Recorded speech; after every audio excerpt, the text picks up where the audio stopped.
Tu es bien placé, Philippe, pour savoir que les carpes ne se nourrissent pas uniquement sur le fond. Tout à fait. Et vu la chaleur et la température actuelle, elles sont toujours en surface. Elles n'hésitent pas à monter. Pas oublier que le poisson en été est obligé de nager pour descendre, et en hiver, nager pour monter. Donc elles sont naturellement en surface, dû à leur vessie natatoire qui les fait nager à cette hauteur, donc entre autres. Et tu vas nous proposer une technique qui s'appelle la pêche à la descente. Qu'est-ce qu'on entend par là? À la descente, tu fais lancer en accompagnant ton pellet tendu, ça fait un peu technique mais les pêcheurs comprendront, pour que le pellet puisse légèrement descendre tout doucement, et c'est à ce moment-là que le poisson se saisit de l'appât naturellement, parce que c'est un réflexe pour lui. Il s'en fout complètement de la ligne, de l'hameçon du fil, il voit que le pellet qui passe, contrairement à une pêche à 2 eaux ou à la floche, appelée dans la région. D'accord, mais c'est une technique qu'on ne peut pas mettre en œuvre partout, il faut qu'il y ait une belle densité de poissons. Tout à fait, oui, on ne fait pas ça où il y a 4 carpes à l'hectare. Donc dans un carpodrome. Dans le carpodrome, c'est le plus courant pour le moment, mais pas le petit étang perdu dans la prairie, là, on ne prend qu'un poisson par an. Voilà. Donc des touches, je vais dire, spectaculaires, le poisson qui prend dès que la patte touche la surface pratiquement. Ça pourrait se remettre des fois à une pêche à la mouche sèche. La touche est aussi brutale, sauf que c'est un poisson de 5, 6, 7 kilos. Imaginez la touche de ce poisson. Les touches sont toujours brutales et très longues. C'est toujours tiré de 20-30 cm sur la ligne. Et le combat qui s'ensuit, comme le poisson est en surface, sa seule défense, c'est la fuite. D'accord. Tandis qu'une carpe piquée sur le fond va jouer sur son poids, en surface, elle file. D'accord, eh bien, on va voir comment tu mets tout ça en œuvre. Ok, pas de problème. Pour le matériel, une canne solide en général, parce qu'elle va encaisser quand même quelques méchants au départ. J'ai eu le malheur de pêcher une fois avec du 22 centièmes. Ça m'a coûté 3 kits, je crois, et 4-5 élastiques jusqu'à midi. Sinon, un bon 20 centièmes, un hameçon de 12 est largement suffisant pour toutes ces pêches. La finesse n'a aucune importance dans cette pêche.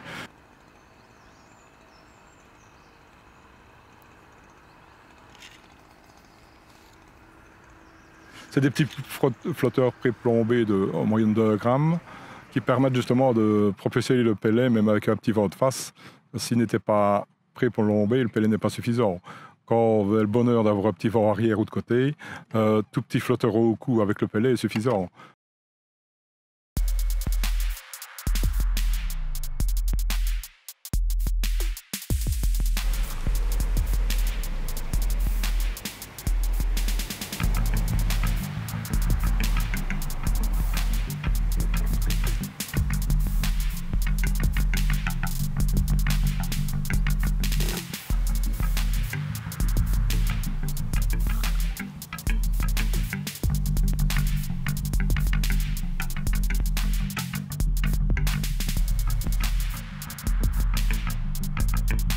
Oui, l'amorçage. Des pellets en général, soit des pellets de 7 quand elles sont assez faciles ou des pellets plus petits quand elles sont plus difficiles. L'agrainage doit être continu, non-stop.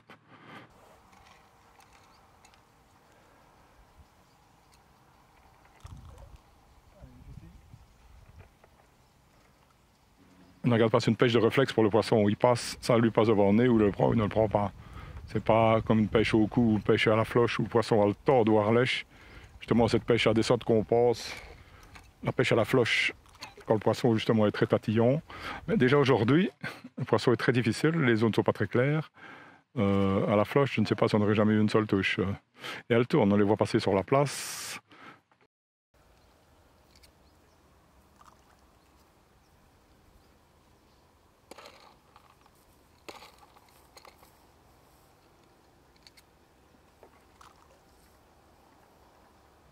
Dans cette pêche à la descente, le plus important, c'est d'accompagner son pellet à chaque lancée, c'est-à-dire une ligne super tendue, une ligne accordéon. On ne verra jamais la touche d'un poisson.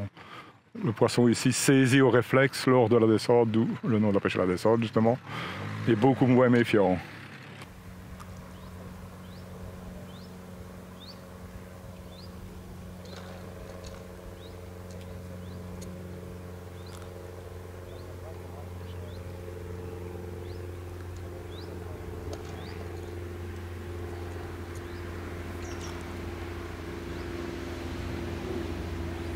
Touche. Ça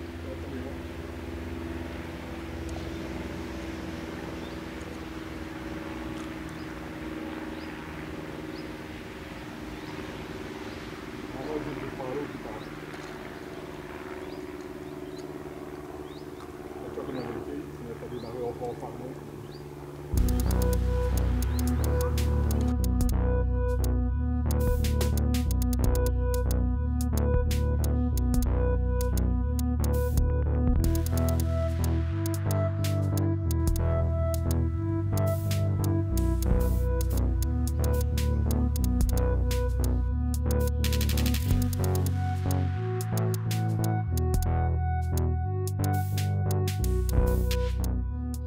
L'élastique, c'est un classique 2,5, monté avec un stripper bien pratique, dans 2 bouts, qui peut s'allonger quand même une vingtaine de mètres.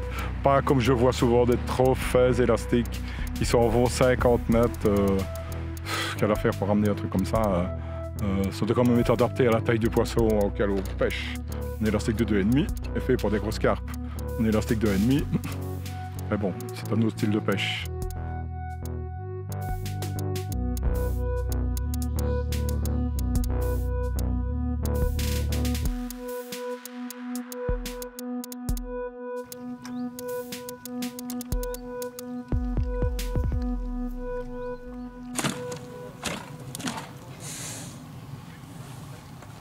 Ben pour une première prise, on se demandait si elle mordait.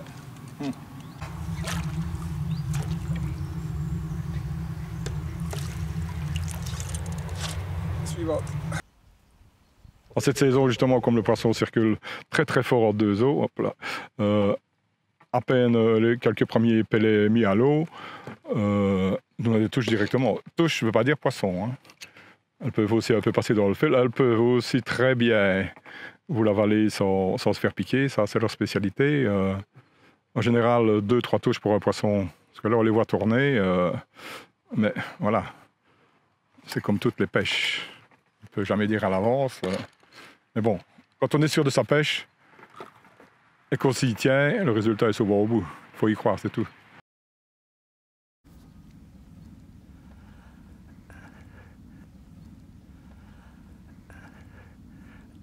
Il y a aussi ce qui accompagne la descente, parce que lors du lancer, je fais un lancer bien tendu vers le large, pas de touche. Je compte jusqu'à 3 dans ma tête, parce qu'après, le pellet pour moi est descendu trop bas. Qu'est-ce que je fais? Une grande tirée au minimum d'1 mètre pour faire glisser le pellet, c'est-à-dire je redécolle du fond et redescend gentiment. Donc ça permet sur le même lancer, en faisant disons 2 glissades, de faire 3 lancers sur le même lancer. Je ne sais pas si c'est bien compréhensible, mais donc je lance à fond directement devant moi, 1, 2, 3, rien. Je tire à gauche 1,50 m, rien. Je tire à droite 1,50 m, rien.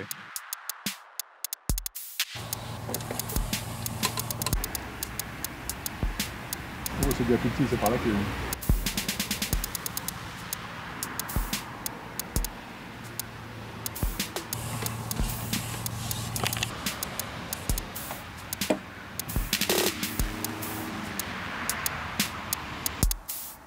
Peut-être, non.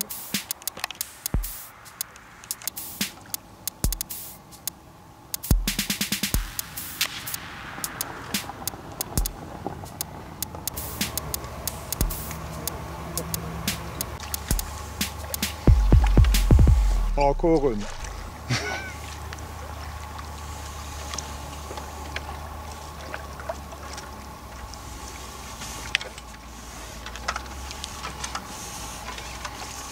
On sait qu'elle passe à la TV. Hein.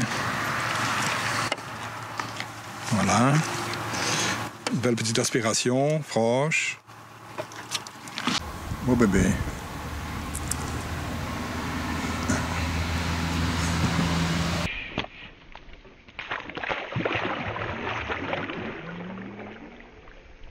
Neuf pêcheurs sur 10 mettent un ring pellet et lors de chaque ferrage, le pellet est disparu. Il faut en mettre 2, si pas 3. Ça dépend de la taille du pellet, bien sûr. On sait comment en mettre 2 sur un pellet de 5, et il m'arrive d'en mettre 3 sur un pellet de 7 ou 8. Et il m'arrive même quand c'est autorisé, ou enfin bon, de les coller. Une petite goutte de superglue 3, vous passez une demi-journée avec le même pellet. Dans cette pêche, Cobra est vivement recommandé, car ça permet de continuer à pêcher de la main gauche tout en amorçant de la main droite, ce qui est impossible avec une fronde.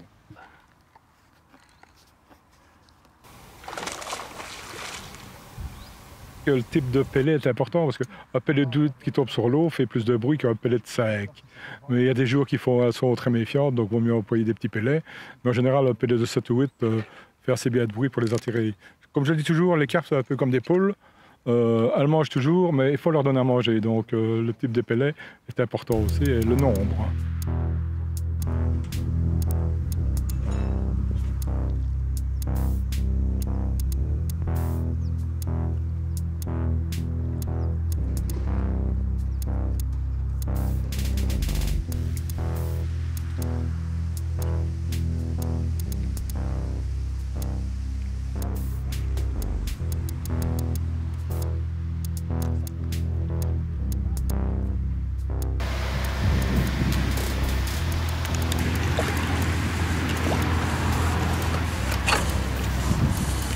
Suivante. Encore une, Jacques.